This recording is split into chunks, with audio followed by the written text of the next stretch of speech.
In a world where our friends call us not us united and our enemies call us midnight rain, two dudes must learn to podcast as the Fremen do in order to survive the desert planet of endless content.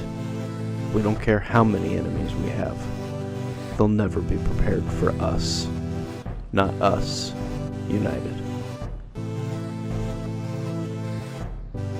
Nick, does your voice always have this much depth to it? No, this is what happens when you breathe in a lot of drywall dust. Oh, nice. I put a mask on, but redoing, or maybe it's just like lifting a couple 2x4s. Like I already had like 3 chest hairs, but now I have 4. And Do not shave those or pluck them.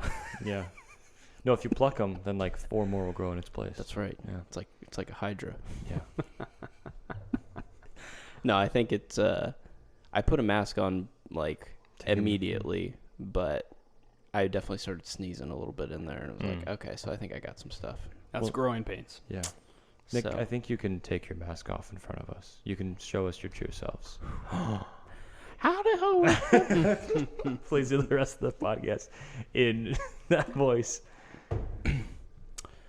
I'm extremely excited for this episode. Like, I'm glad we had like a really silly opener, because from this point on, it's going to be the most serious podcast that we've ever had. And we've talked about other movies before. Because this movie is, I'm really hoping we all 3 agree about this, but I'm feeling like it's seriously good, and I want to talk about it. For those of you who don't know what we're talking about, Yeah, what's this movie? it's called What Up Danger? Whoa. Across the Spiderverse. Part 2. Part 2. Electric Boogaloo. Yeah, Spider-Man Across the Spiderverse. The much anticipated. It's been like since what, 2018? Pretty much since the original one came out, it was like, hey, we're doing a sequel. Yeah, but like, oof.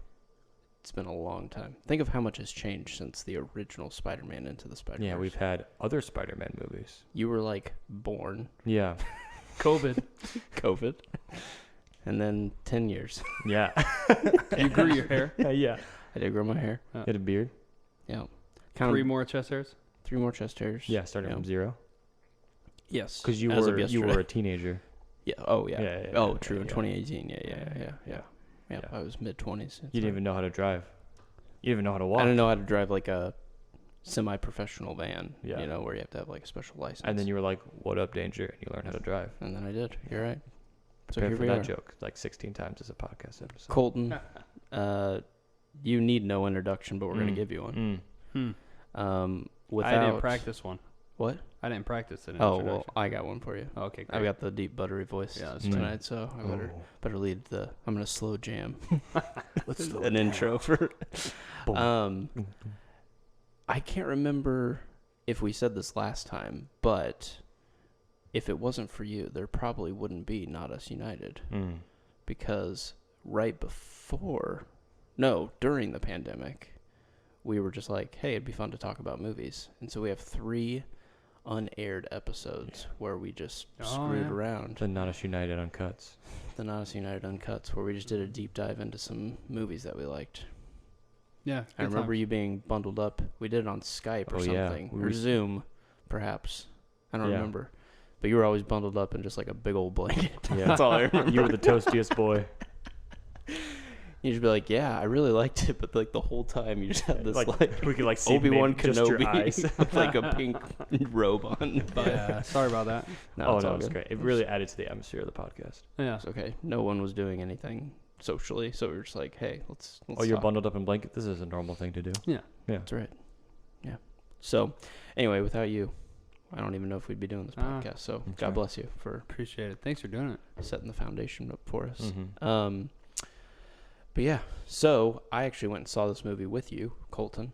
We made Michael go see it by himself because he's a loser. Yep. Yeah. That's how this works. Arizona. Yeah. And Arizona. His time delay, like even though he's been here for a few years, he still doesn't know what he's doing. Wait, you making fun of me? Yeah, time delay. Yes. Oh. You'll catch up Okay. in about 2 hours.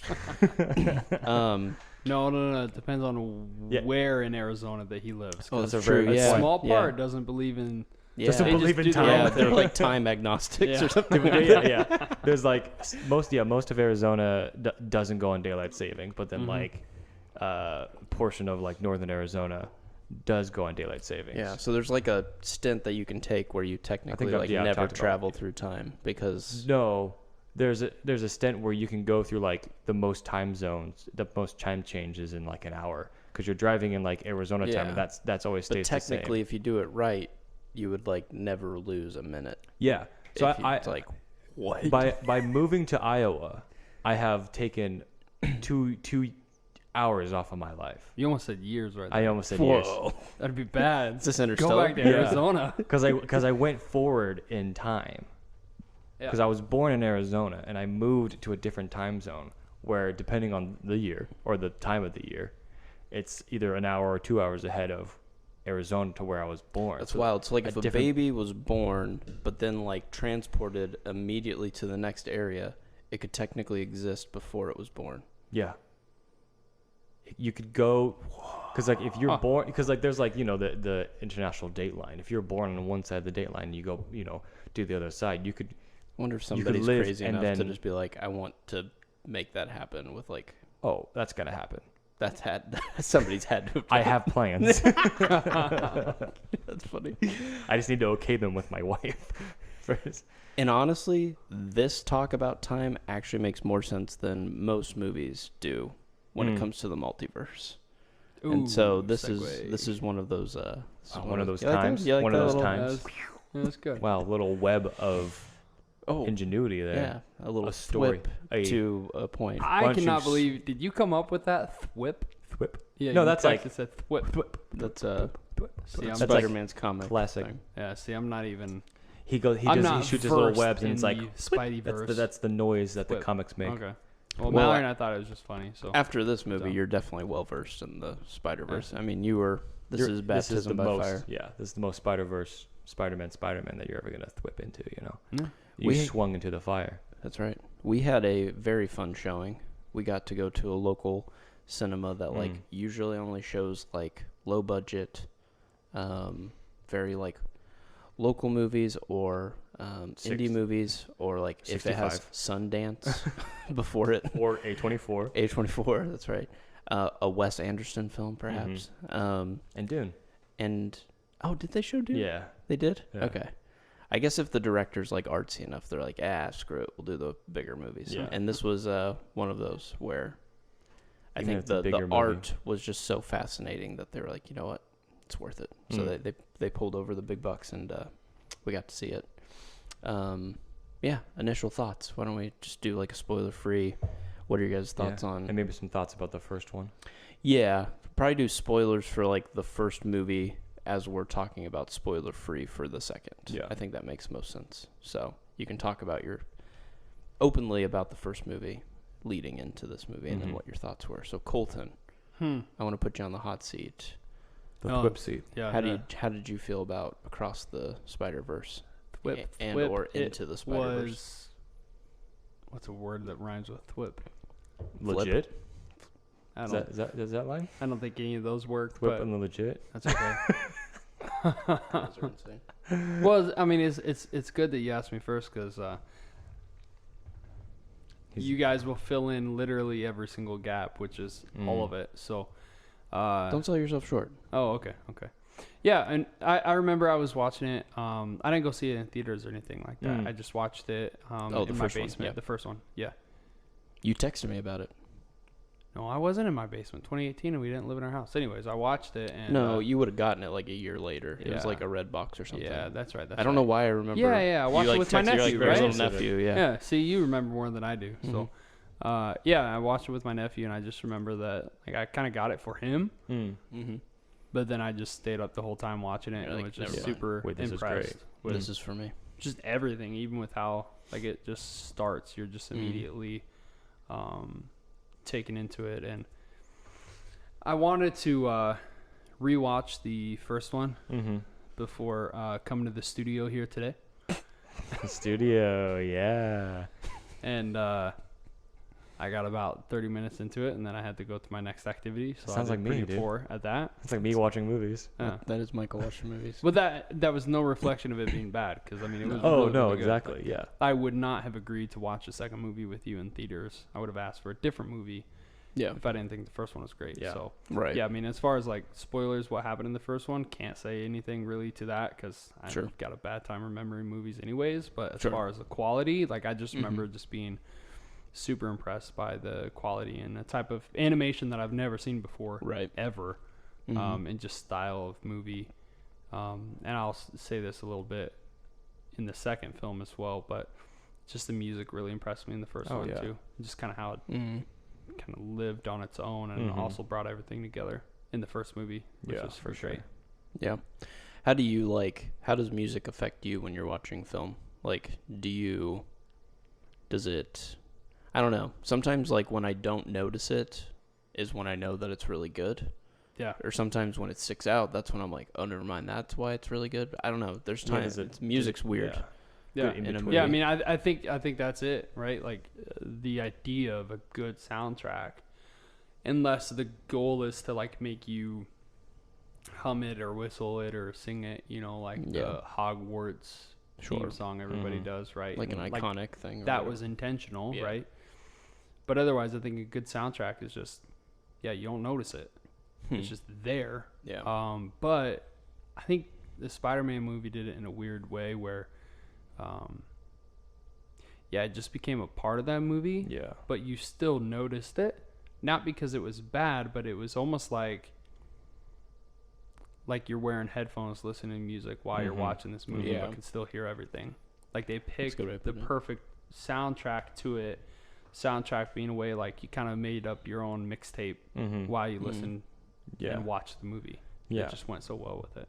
Yeah, So- a good soundtrack like integrates itself into Yeah. the movie. Yeah. And this, I think, there's actually probably a good comparison between the first one and the second one in that I think the first one is a better like soundtrack in that it has more noticeable, like singable songs. Where like you have like Sunflower, banger. What Up, Danger, if you will. Yep. Don't know if we've mentioned that word before. But like that had like music incorporated into the feel of the movie, and it had like a lot of like we watching the movie again. There's like a lot of like kind of like record stops where it's like here's a song and then we kind of move on and then 2 minutes later here's another song. But it feels kind of more natural. Where if you look at like even sometimes the Guardians movies, as we talked about with Volume 3, or like the original Suicide Squad, it's just like here's a song that people know and it's good and people will like our movie because we put Bohemian Rhapsody in it and people like that movie. But like this felt like the song is a part of the movie, and then the second one felt like more of like a feel, and not necessarily like here's a fun song to listen to. Here's like the feeling of the moment, and that's like a score kind of. Yeah. Yeah, It's a vibe. that's a way to put it. So I feel it like A and spidey sense, if you I feel like sometimes too, like superhero movies will do like a song at the end of a scene to transition to the next. So it's more like let's go get them, and then the Beastie Boys come on, and then they just like go somewhere. Yeah. Whereas the Spider-Verse movies typically like when you're about to hear a bop, it's like stuff's about to go down, or there might be some transition, but it's into something with action. Like I feel like there's never been a point where like maybe I'll eat my words here, but like when you hear like a rap song come on and Miles masks up, it's usually not to be like, and now Miles is off screen. It's like, no, now something is about to happen with Miles and he's going to do something epic. And that's why we chose the song, because it's meant to set the mood up for whatever. So I like the intentionality used with music in this film. So maybe that's why it feels a little different. I don't know. There's something that like I know everyone will say like it stands apart, the animation's crazy, but there's something to the score of it. There's something to I feel like I would like to agree with everyone and say like over and over again, yes, this does stand out. Like there is just something special about this movie. But it's more than just the animation. It's more. It's also like like it's fully voice acting immersive wise too, and story wise and like I don't know. I think the movie's great. So Yeah, I mean, it's something I said to you after we watched it too, like with the music, was just that it seemed like that it was kind of loud bumping, I guess you will, music, like the whole time, you know, like everything had a beat, you know. Yeah.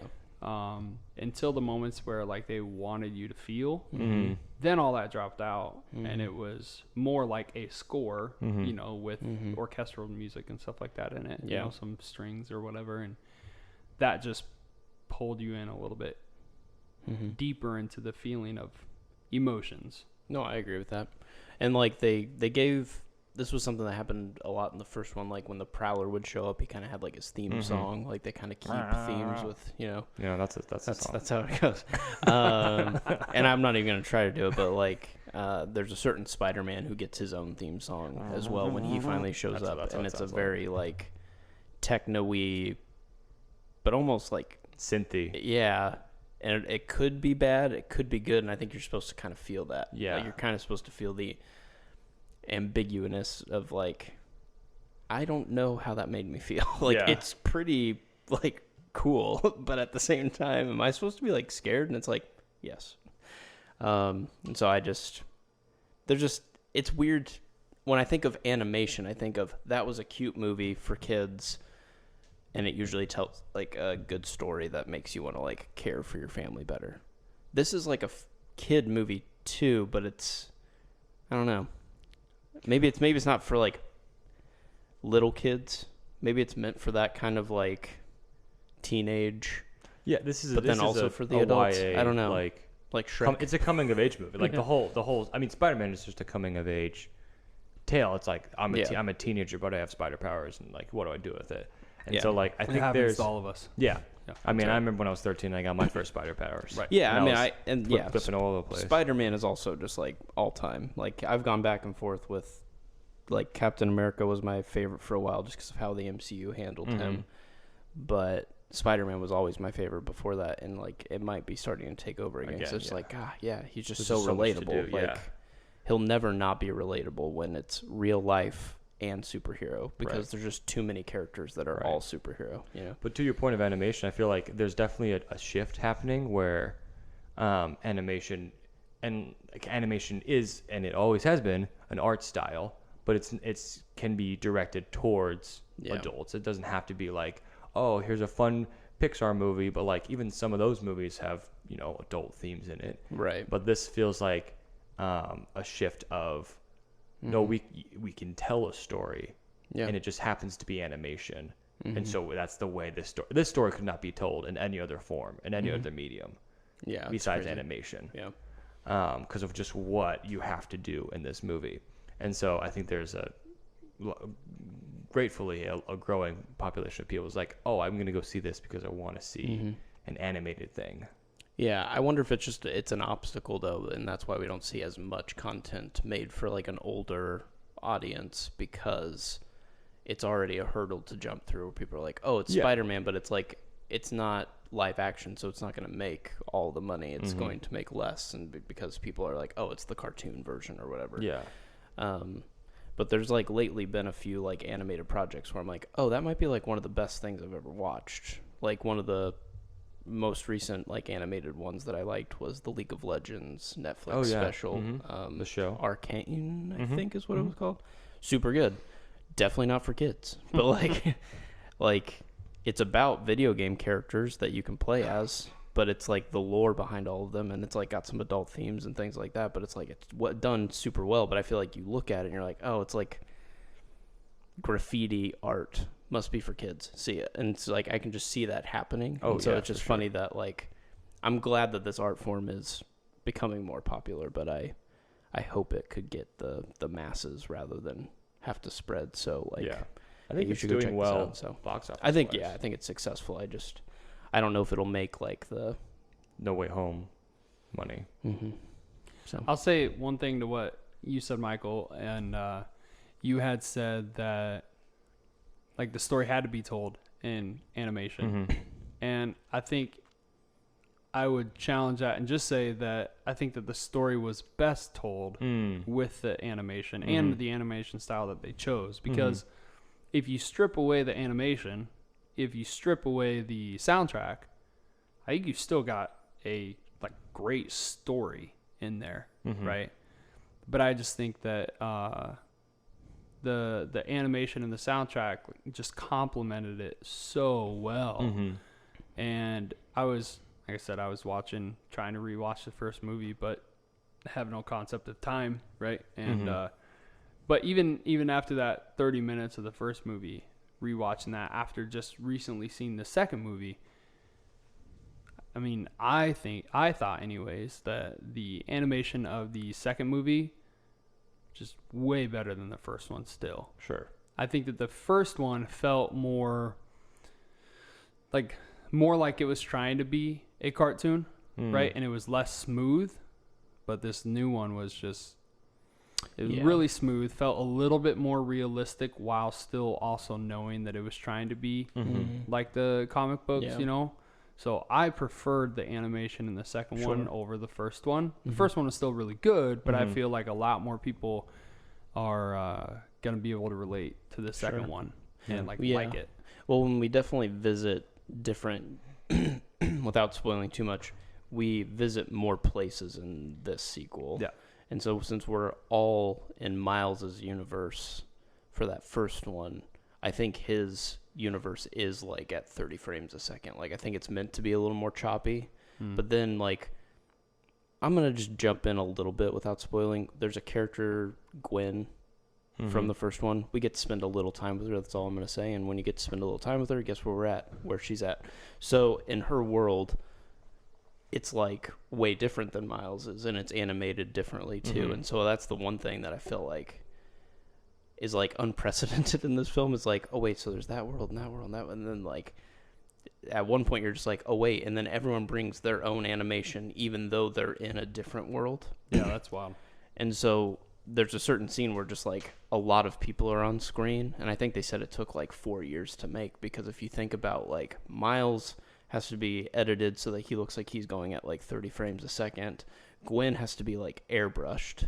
A certain character looks like he might be made out of like newspaper like articles or something, and so it's just like all that, so and then crazy. they all have to do it at the same time. It's a miracle this movie was made in the amount of time it did. That like, I know it got like delayed and stuff, but like it was totally worth it. Oh, Some of those scenes are just like you can't even like appreciate how good it is because how fast it comes at you. That like I almost feel like I need to go through the movie and just like pause it at random times and be like, screensaver. Because they're just, it's like you said, I think it's just gorgeous. You know, it's like, it's super good looking. I think to the point too, where you mentioned in the first movie, kind of the choppiness of Miles at times. I was watching this video, and they described like at different points in the movie, Miles is rendered in different frames per second. So like while he's still learning his powers, he's in a very choppy like time. So he's going slower than the characters around him, and so he looks choppy. He looks like incomplete. But then when he like does it after the "What Up Danger" scene, he starts to he like is rendered in like the 30 frames per second. Is like I'm with everything else, and I'm like, that's cool. I've like found myself, and I can like be rendered properly. It's a fun little Easter egg too in the Insomniac version of Spider-Man, the video game. You can play as Miles Morales, and they allow you to import suits and play or whatever, but you can bring into the Spider-Verse's Miles Morales suit. So the whole world is rendered realistic, but then Miles's movements are at 30 frames per second while the rest of the game is at 60. And so like he'll web, but you'll see like hand, and then you'll see hand like further away cool.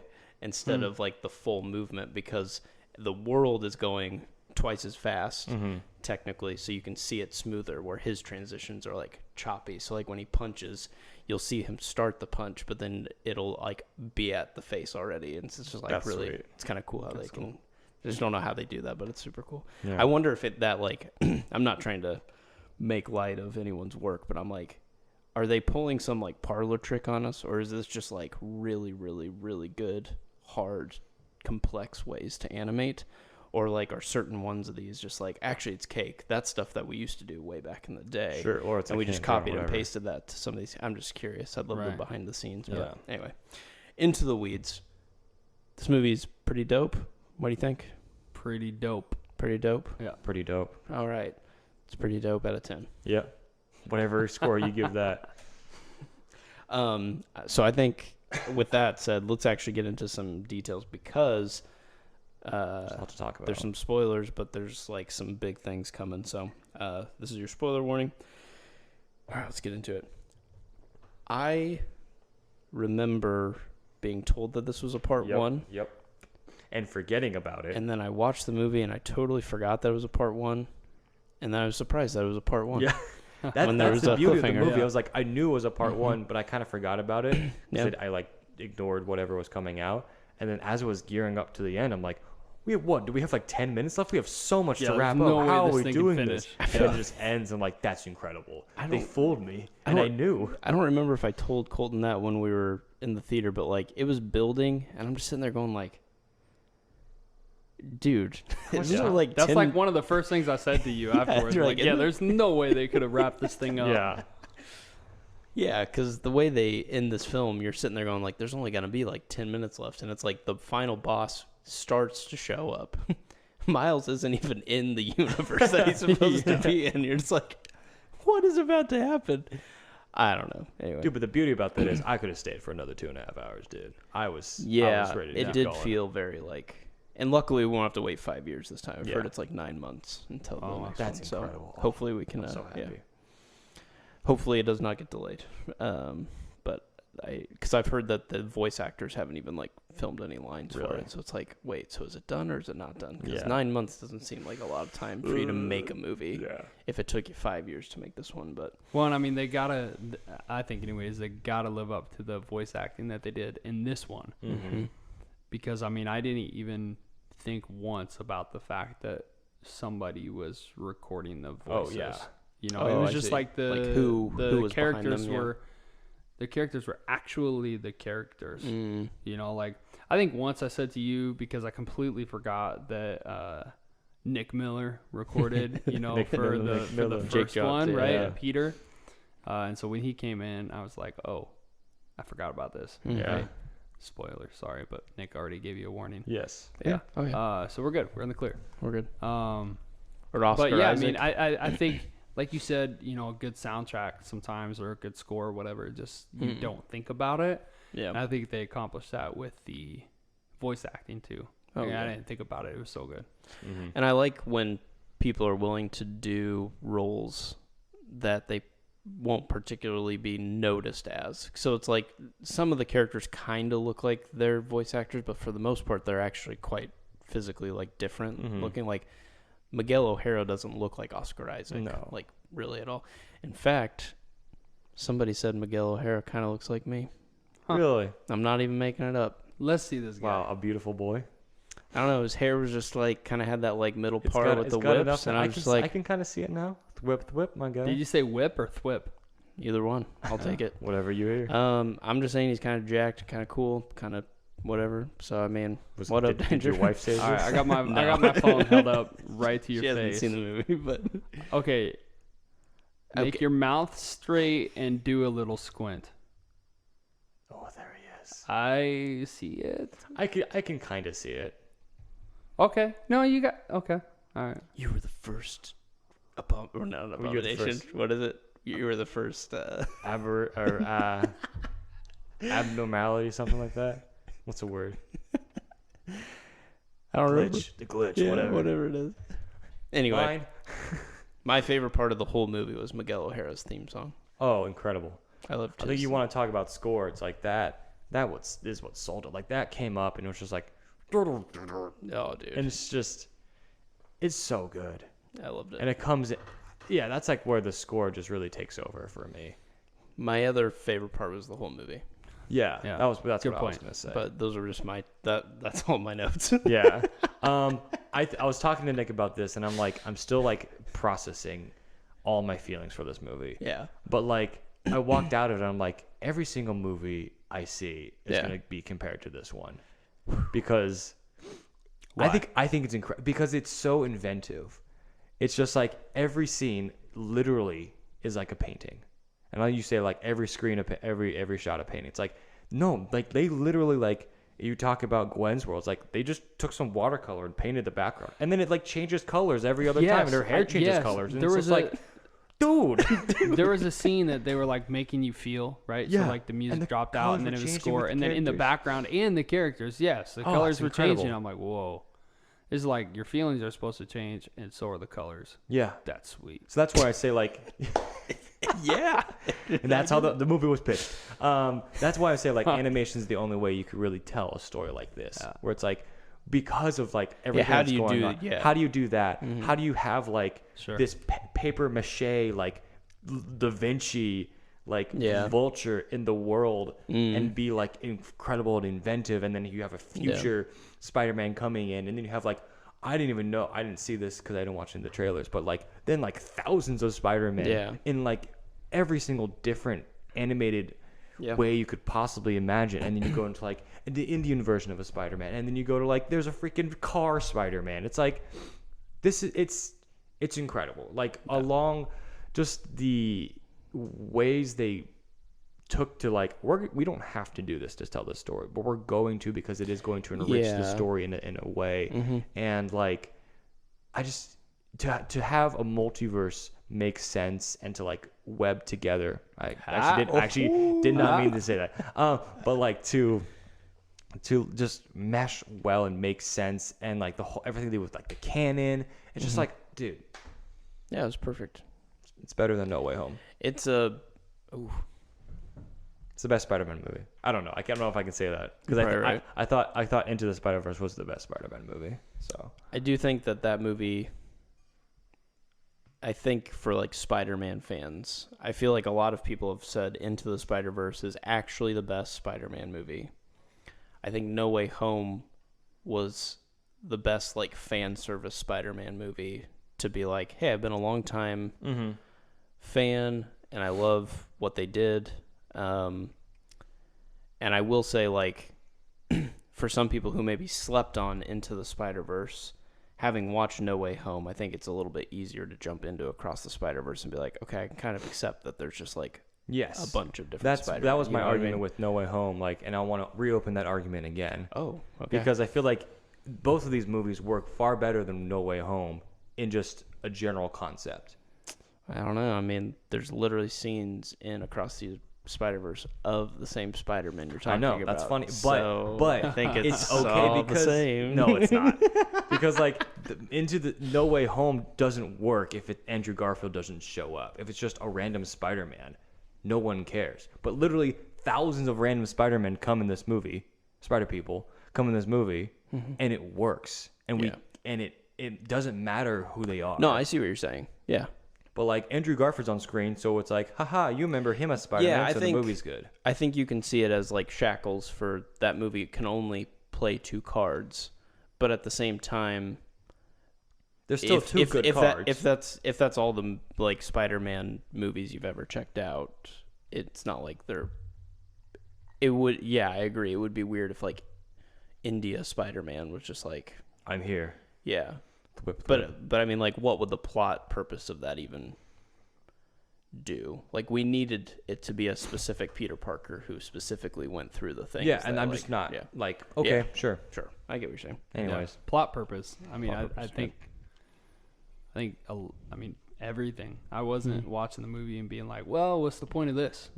Right? Or like, how does this tie in? Yeah, they did a good job. Yeah. No, everything made sense. No, I mean, I just wanted to bring that up and let you guys talk about it. How I felt like, anyways, that everything had a great purpose and fit in well. I was never like, well, that seemed like pointless. Yeah. You know, like you watch some movies and it's like, well, that could have been 20 minutes shorter. Yeah. Do we feel like this could have been a shorter movie? It's a good question. I don't know what I would cut because like the slowest part of this movie probably has some of the best like emotional building of like his parents' party and but like that leads to some conversations that like are huge themes of this entire movie where it's like Miles doesn't want to be told what to do. He wants to figure it out on his own. He wants to be loved and cared for, so he understands and respects that. But the whole time, it's basically two sides of this family have told him, this is what you're going to do. And he's like, stop. Like, just let me do it. So if you don't have the parent side of the thing, I think it like just doesn't fully work. But you could argue, like, for an action movie, you could probably sit there and be like, oh, he's talking to his mom, whatever. Sure. But it's like, it's just as pivotal as him talking to, like, Miguel O'Hara about being Spider-Man. Being the canon's first, like, anomaly. Yeah. That's we the figured word. it out. There you go. Podcast. Well done. What what genre would you say this is? You said action. Incredible? Is that a genre? Can be. Yeah, I mean, I think you have to call it primarily action. I mean, it would also be animation is technically a genre, but like action, adventure, comedy. I'd say sci-fi, kind of action, sci-fi, comedy. That's what I would say. Action, sci-fi, comedy, thriller. Because it is, Dramedy. yeah. There is a lot of comedy, of but yeah, it makes you feel a whole lot. Like, Right. if it didn't make you feel at all, Yeah. then yeah, the scene, like all the scenes with the parents, like who cares, Mhm. right? But you care because it like brings you into caring like right away. It's also very like magician-like in that it like sucks you in. It's like, I'm gonna show you, like, I'm gonna trick you right in front of your face. Like, when Miles went back, I didn't add 2 and 2 together. We'd already discussed that his spider wasn't from his universe, and then it's like sending him back to his, and it literally and then shows like you 42 in and the you're like, whatever. Oh, yeah, it's fine. You know, it's like whatever, and then like he's talking to his mom, and it's like, hey, you changed your hair, whatever. I'm like, whatever. And you know, it's like so slow to pick up on it. Oh, it's so bad. Same. Yeah. It's just like Same. I feel like an idiot. I realized it as like halfway through his speech. Sure. But like that's way too long for me to not realize It's that. just like, how do I not?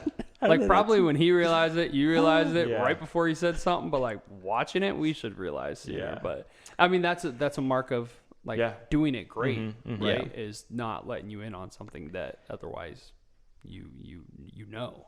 The other thing that they just put right in front of your face is like people are now connecting like Easter eggs from the first film, and it almost seems like this trilogy might have been written before it was even started.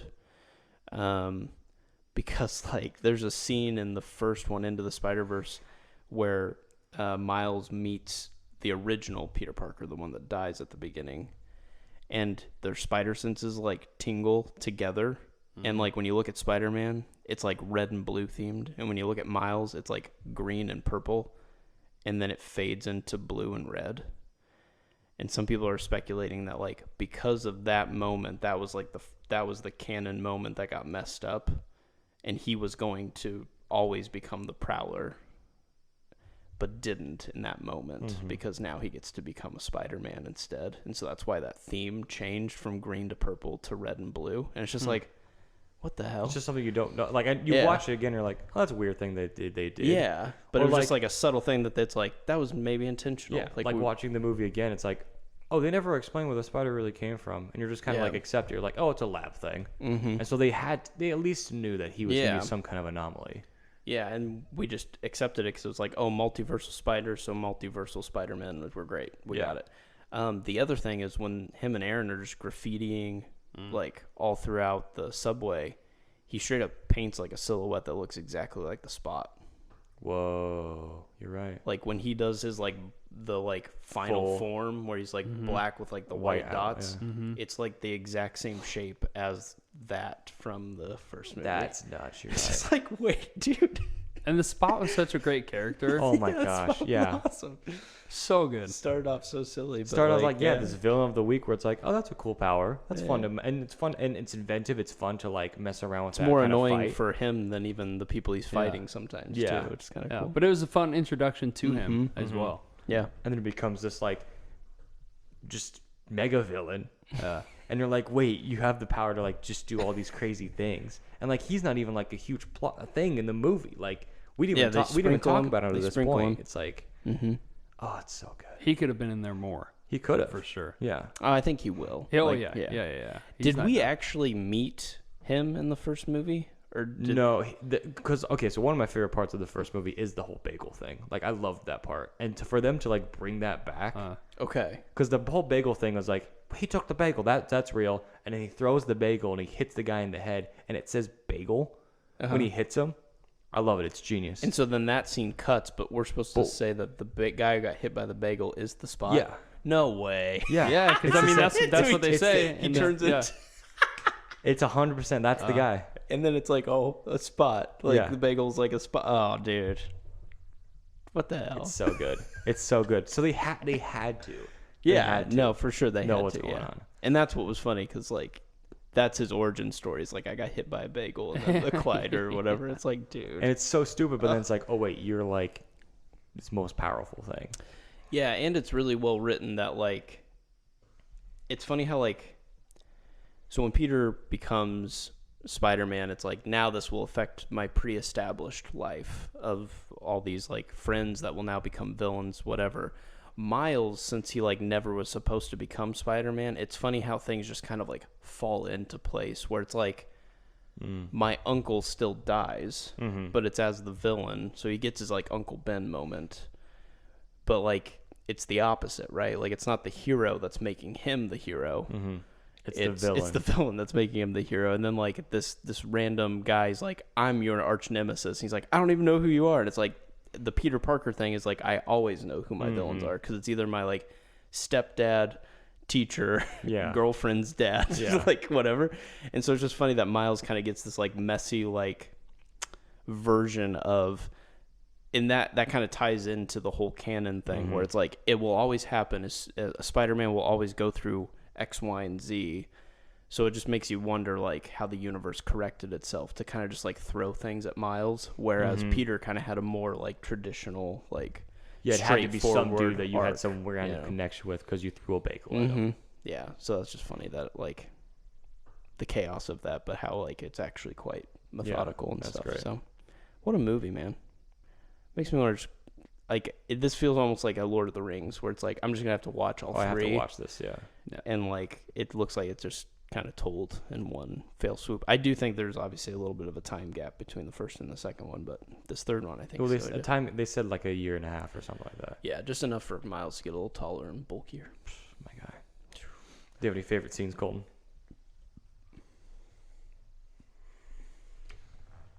I don't know if this I mean, I do like the introduction of the Spot. Yeah. I do like that scene a lot, but for some reason the first thing that came to mind was when, I mean, how much can I say? Whatever you want, dude. We're in spoilers. Dude, if you literally just go on a 3-hour rant, I'll sit here and listen. I'm ready. If I had a great memory, I would, right? But yeah, for some reason, what came to mind was when Miles was Spider-Man at the time, you know, in his costume outfit, spider geared out, with his dad, right? When his dad was like being a cop, and they were like, were they on top of the building that had the construction thing, right? Yeah. So I don't know, I just really like that in that interaction. You know, he's, again, it's not fully an action, and it's not fully an action movie, and like we said earlier, you know, we wouldn't care about the interaction with his parents, you know, if it was just an action movie.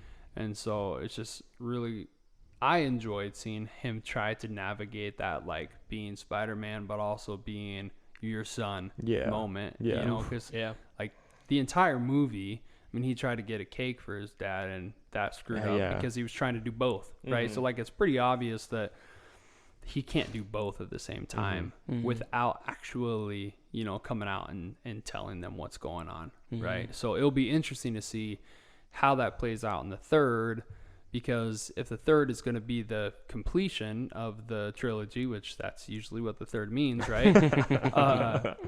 Well, then something has to happen, I think, anyways, you know, because I don't think that they can just let him continue to be, you know, not unknown.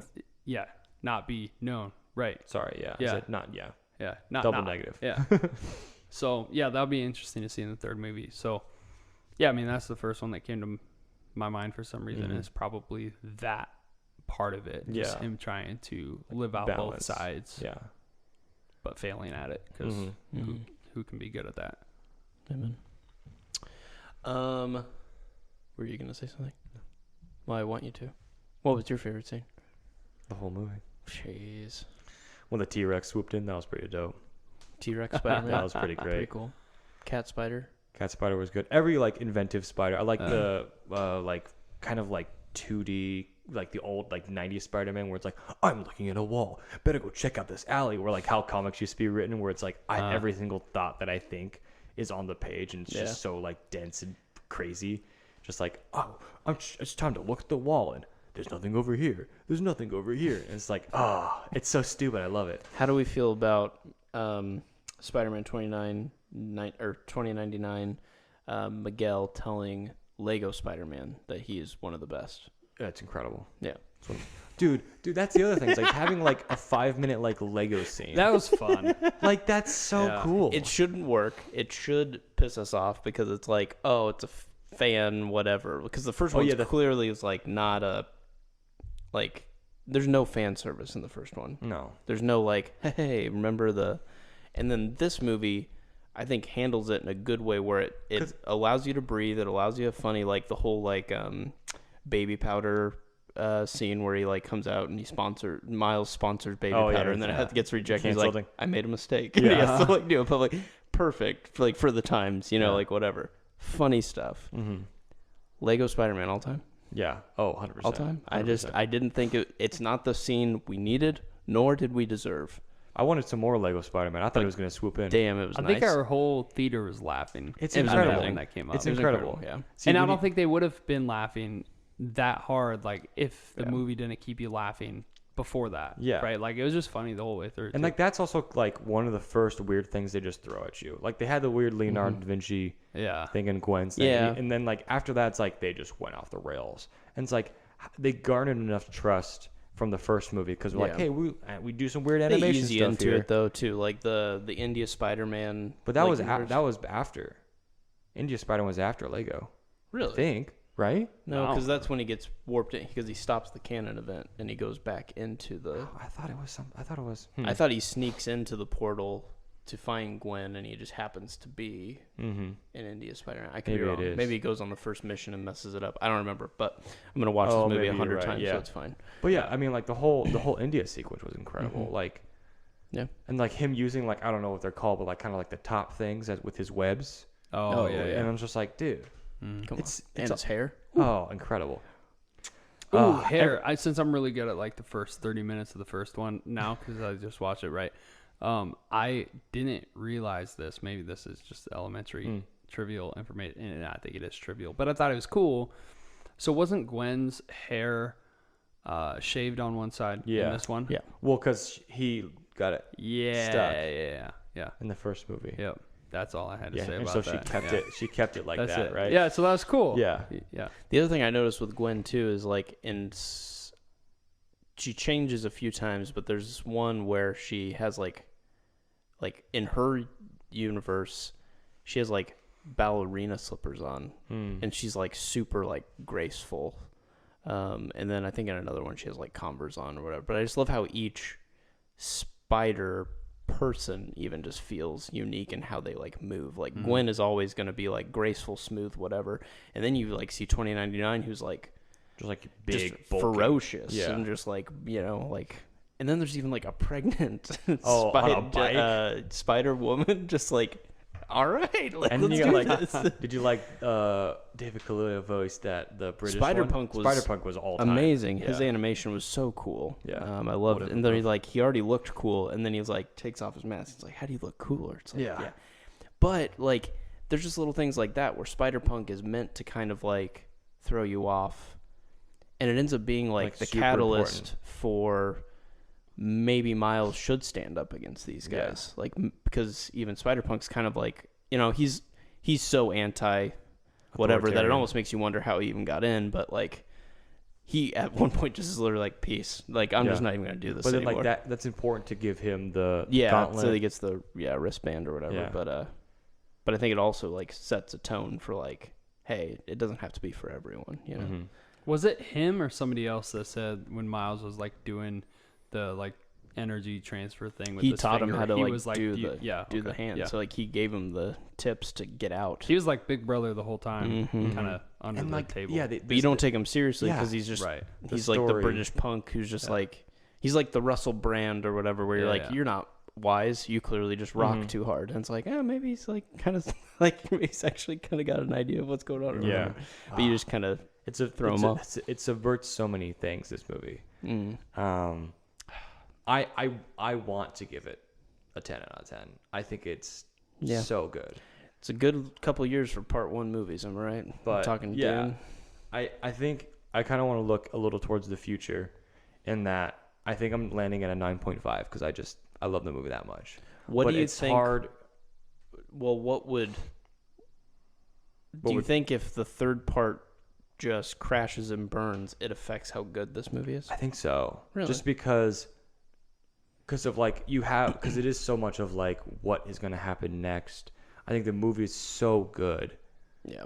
But it is still hinging on how does this conclude? Because if the Prowler, if him as the Prowler, Miles Morales as the Prowler, isn't like worth it. If it's like, oh, we're kind of finishing in 10 minutes, and it's like which I don't think they will. No. But like if it just isn't handled well, like then what's the point of having that as a cliffhanger? What is the point of having 2099 have this thing? What's the point of the Spot being this villain if it doesn't like pay off well? Yeah. Like I would see it as one big movie, and even like including the first one, because it's like I would just seem it's almost like the Lord of the Rings, where it's just like a continuous it's like I said story.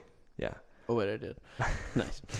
But I can only I don't even know if I can say it's better than the first one, just because I love that one, and I feel like the first one is so streamlined.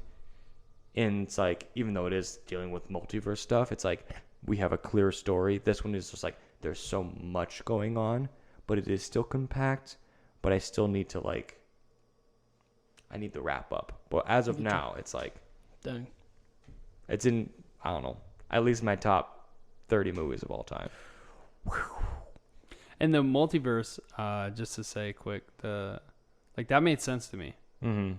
Like sometimes in multiverse movies, like it just seems like maybe it's too much, or just why do we even have it in general? But this one it really worked. It made sense. Yeah.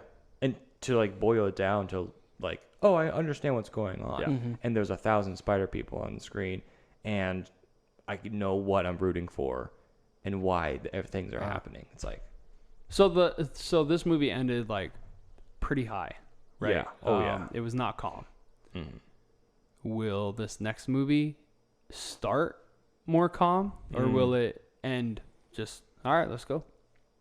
I think it has to start you gotta start right where you pick off. It's gonna be some kind of confrontation with Prowler, and maybe he'll turn. I don't think he can kill his clone. He has to somehow help him and make him the good Prowler, basically. Yeah, that's an arc that I see possibly happening. He has it's to a Spider-Man-less world, but maybe Miles is the new protector. Yeah. And that could change how canon events work. Maybe it doesn't need there has to be some kind of change. Maybe it could be something else. Yeah. And I think we talked a little about this, but 2099 has something going on. He's got he has to inject himself with stuff. Maybe he's not a Spider-Man. Maybe it's some kind of synthetic thing. And that's what he's hiding, and ultimately something's gonna turn and collapse, and it's oh, we don't need the cannon, but we can stabilize it somehow. I don't know. But I just don't see Miles Morales Prowler, just him arriving in that world and then just bailing when it's a mess, because he knows that the multiverse is connected. And, you never know how they'll start it either, because I didn't expect that the first 10-15 minutes of this movie were going to be Gwen focused. Right. And I thought that was excellent. It was excellent, but I was like, what are we watching? Yeah. But it was really good. Yeah. But it just shows you that while Miles Morales may be the main character of the series, it's not necessarily his story is the only one that matters. Sure. It might be the one that gets focused on, and especially for the Spider 2099 syndicate or whatever. Yeah. But yeah, I don't know what's gonna happen. I think and that's the other thing that caught me off guard, was I was surprised how little they gave us solution wise, and I'm still sitting there going yeah, this movie makes sense, this is good. But I'm Nick, you logically know that they can't figure out everything that has been put before you in 10 minutes, and then it goes to be continued. I'm like, I'm an idiot. I totally forgot. Yeah. So, Just get engrossed in the movie. Yeah. but I think I'm with you. I think I will go. I want to go back and watch 1 because when 1 came out, everyone did the whole, it's the greatest Spider-Man movie. It might be the greatest superhero movie. It's better than The Dark Knight. It's the best. And now it's kind of settled to be like, it's definitely up there. But is it the best movie ever made? I don't know. Because then Endgame came out and then like everything kind of like settled for a second. I think I like this one more than the first one. Okay. But I think this one made me appreciate the first one so much more because I was like, holy crap. I thought that was like a pretty good, even though that could be continued, I thought that was just a really nice like one-shot Spider-Man. It's like, cool. But now with it being connected, I'm like, oh, wow, I care about these characters so much more. There was so much foreshadowing. That makes me excited. Never mind. I think the first one's a lot better. So I'm with you. I think to rate it without seeing the third one feels weird because it's like, can one be a 9, another one be a 10, and then the other one be a 5? I don't know. Maybe we'll find out. Maybe the third one's going to make me go, never mind, they're all 10s because they've known it I from think it the was start. pretty hard for this group of people to not make at least an 8. Yeah. You No, know? I agree. Yeah. And I think they set it up to be epic, and I don't think they're going to drop it because they could have kept it as calm as possible. I mean, the first one was like, with it being as big as it was, it's clearly gotten bigger. And so, like, I feel like they played it pretty conservative. And so if they're going this hard, I think it's because they have something. So I'm excited. Yeah. Hey, Nick, question for you. Sure. Would you change anything about this movie? Oh, he's doing it to me. Yeah.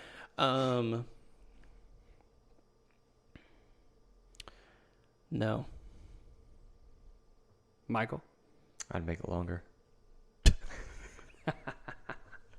Might make the third one bad, though. Yeah. I just make it the third one into the second one. I just make 1 4-hour Just movie. 1 4-hour movie. Yeah. Fair. Would You know, we got change we got anything? we got this thing where you got a DVD and then you can flip the DVD over and it got 2 sides. Ah. You know? Sure. Like a vinyl record. Yeah. Yeah. Yeah. Would you change anything? I don't think so. I'm trying to think. Like, I hate to give movies Yeah. A free pass, a right? 10 Like, or yeah. any, because it can always be better, right? But this one felt like I don't know what I would make what could better. be better? But like from those minds and those talents that created the film, they would be able to do something better. It just, I don't have that mind to think of what that would be. Yeah. You know, and I don't think many other people outside of them know what they would make better. Yeah. You know. I just don't know how do you make the third one? Man, I just don't know what to do, man. How do you make this movie incredible and like follow it up with an even better movie? How do you make I mean, this better? I think the answers and the conflict resolution and those things will make The satisfying those things, you know. I mean, I think that's why a lot of people still love Infinity War over Endgame because they're like conflict. What if this was the end? You know? And then Endgame sometimes gets a bad rep because it's just like it just ties up, goes back in time, ties up, and everyone's like, it's just kind of like a big heist. Yeah. Yeah, but it's like super like satisfying For what it is, yeah. you know. But yeah, it isn't as like, it's not as shocking as Infinity War, and so maybe this one is meant to be the shocking. Like, what is going on? Like, how are they going to get out of this? The Helm's Deep, you know, or whatever. Where it's just like, this doesn't make any sense. But so the third one might not be like shocking, but it might be the relationships that get forged, the partnerships that could kind of like get severed. Who knows? But I will say, like, I don't think the ending of this movie is why I like this movie. I don't think the shock value of, oh, this is a part 1 is why it's like a great movie. Where I think in Infinity War, the shock of, spoilers, but half of our heroes dying, that was pretty amazing. And to kind of leave it like that for a while, Like that's Yeah. incredible. No, I That's get what you're bold. saying. And so to do, I think the rest of the movie is why I think it's a great movie. Yeah. Yeah. Fair enough. Yeah, I think I have no predictions on part 3, but to kind of go off of what you're saying, if like the music in the movie was as big of a deal as what I felt it to be in the first and in the second one, then I think that, you know, to some regard, it's kind of like on an album. Like I remember, you know, buying CDs, and I would usually listen to, I don't know why this is an arbitrary number kind of, but I would like listen to track 3 on a CD, just because in my opinion, what I found was track 3 was kind of like not the most hype song on the album, but it wasn't the most chill song either. And so I'm wondering if, you know, this second movie is kind of like the meat, you know, the middle of the album, right? That has maybe more of the hits and the singable songs and, you know, just more upbeat and stuff like that, right? And the first movie just kind of just introduced you to the album, if you're thinking musically, right? Like, and then the third one that is to come will kind of, like you said, you know, wrap everything up, but maybe not be as much of a banger as this one is. But it's like the solid core of right. Yeah, sure. So I think going into the third, you know, if we go into it expecting it to be like as much of a banger as this one was, because I mean this was a great movie. You know, I got home and told my wife, I'm like, yeah, that's a really great movie, like really good movie. I'm glad I did that. But you know, if we go into the third one expecting that, then I think we probably will be let down. But maybe because that's just how they planned it to be. You know, so maybe it will start off, you know, up and intense and, you know, pick up where you left off, like you said, right? But then it might just taper down and do a lot of like resolution and stuff. But like doing an excellent job at doing that, though. You know?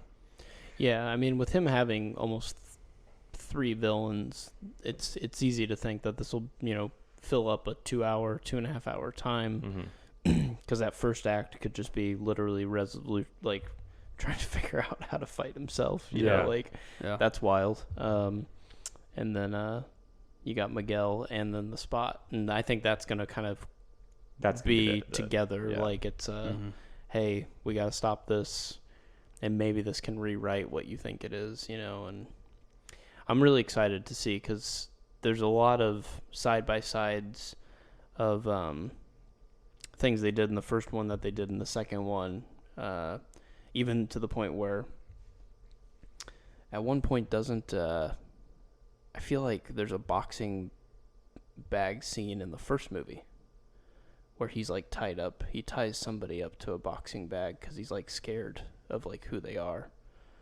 or something. I'm trying to remember. Doesn't Miles do that with like one of the characters? I think so. Because he's like I didn't see the movie all the way through recently, but I feel that feels familiar. But then it's like for Miles to do the exact same thing to him in his own universe. You know, there's just like, and I mean, the dreads look sick. Yeah. And he's obviously leaning a little more into his like Latino accent. And he's like Miles Morales, and they're like, so cool. The dude looks and sounds like he's gonna win. Yeah. Like, how's this punk little kid Miles gonna actually beat this guy? You know? Yeah. I don't know, man. But you can't judge a book by its dreads, is what they say. It's also classic true. saying. Yeah. Amen. I don't know what's gonna happen. I think expectations is a great thing to bring up, because I usually try and go as blind as I possibly can into a movie. And even going to this movie, like, I enjoyed the first one. I haven't seen any trailers. I'm just gonna go, and you know, I'm here for like a solid 7, 8 out of 10, and I got blown away. And now it's like, oh gosh, I don't want to. You'll be fine. Hype it up too much. You'll be fine. To be disappointed. You're not. You'll be great. I don't know. You'll be fine. You'll do good, kid. So far, both of these movies are in my top like 30 movies of all time. Dang. I love both these movies. Great. What up, Danger? It's taking up. Yeah, I was like, what up, Danger? Here's 2 movies. Ugh. No, it's solid film. I don't think we can say enough about it. Mm-hmm. Any final thoughts? Or should I get us out of here? Watch the movie again. Yeah. Watch it, and then we'll buy them all when they come out, or stream whatever you do. Oh, dude, I'm But- buying these. Yeah, buy them and No then doubt. just watch them all. Just Get the in, trilogy, like, like collector's edition. watch with them all at the 3 same deleted sitting. scenes.